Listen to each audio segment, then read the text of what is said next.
buying food. A simple concept, really. But have you ever thought of where your food comes from and what it takes to get from the farm to your fork? I don't often pay attention to where my food comes from. I usually just go to like Save-On or restaurants or wherever I can get food. I'm not very picky. I hope it comes from, British Columbia. You don't generally think about it too often, kind of like in the grand scheme of life. It comes from, different parts of the world, and I do realize that. I have no idea where my food comes from, and I never pay attention to it.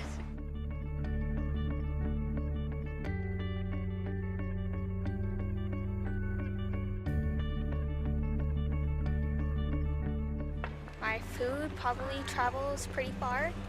Not sure how far, but pretty far. Food can come anywhere from the Caribbean, from China to California. If it comes from the States, I guess it travels like a couple hundred miles. Definitely thousands and thousands of kilometers. I think it travels a long way to come to us. And I think at that time it loses some of its goodness because it has to travel so far.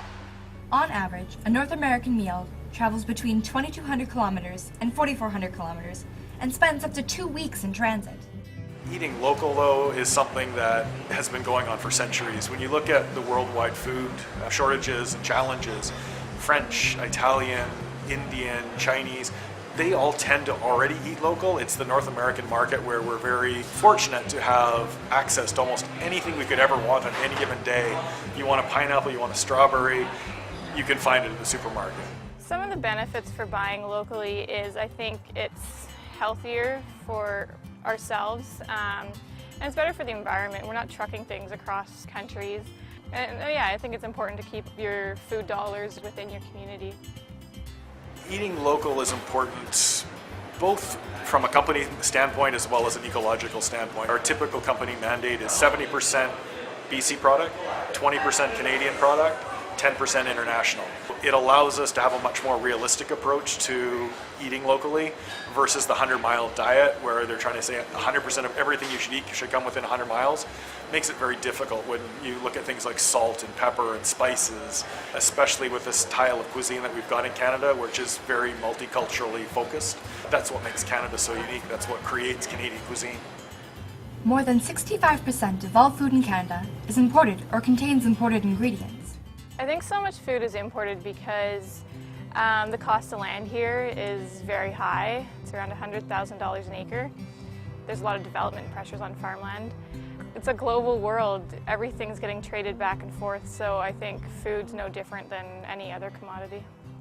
I think people aren't aware of what goes into getting a pineapple to your corner grocery store in February in Vancouver.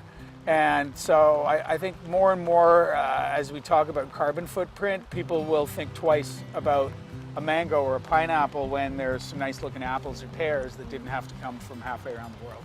The choices of foods available in grocery stores these days are so much better than what was around when I was a kid. And I think that's another reason why the growing of your own food isn't that big a deal, because they can get organic produce all over the place in East Van, really.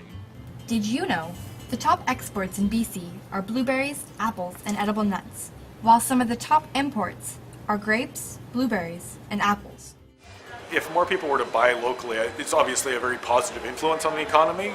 The challenge is if everyone chose to only buy locally, we don't actually have enough food products to support our population. The challenge with British Columbia in particular is our land mass is very tight. We only have a limited amount of land, we only have a limited amount of agricultural land, and our land is very expensive. So when you look at what it costs you per acre to grow a vegetable with your mortgage costs and your actual land costs, it makes it very difficult to make it financially viable to purchase and buy 100% local. While we can all do more, we'll never be able to go 100% in that direction, but every little bit helps. BC farmers grow 48% of all produce consumed in BC. Some of the things that are difficult to find, I mean, we're never going to be able to grow certain crops out in the field in our climate in the Fraser Valley. Tomatoes, we can't grow them outside. You know, things like eggplant, tree fruit. Tree fruit's hard to grow The other thing that's tough is livestock, pasture-based livestock. Just because of the cost of the land is so expensive, that kind of stuff has been pushed into the interiors. A product of Canada means that at least 51% of production costs were spent in Canada. Sometimes, the product has traveled to 3 different continents before it even gets here. It's the children today that really can make a difference, and it's them demanding these local products, understanding where their food comes from. I've got a 3.5-year-old daughter, a 2-year-old daughter, and another one on the way, and we spend more of our time out in the garden, going to farms, understanding where their products are coming from, and they're demanding it of us as to saying, this is what I want to eat, this is what I enjoy eating. That's what needs to be taught to the youth of today so that they literally understand where their food products are coming from. The advice I'd give somebody who would want to eat more locally, I think I would say it's pretty easy and enjoyable. Going to the farmer's market once a week, I mean, everybody's in a good mood. You can get all sorts of things, not just food. You can get fish and meat and jam and things like that. It's a great outing to go to source and, to go out to the rural area and to visit farms who have farm stands. In the grocery store, it's asking your, the grocery store manager, why, if the demand's not there for things, sometimes the managers at the grocery store don't know. So, if you see potatoes from California, well, Delta's one of the biggest potato producing areas in Canada, so it's going to the manager and saying, I'd like you to source, local stuff, and so if the demand's there, it's going to be a lot easier to find it.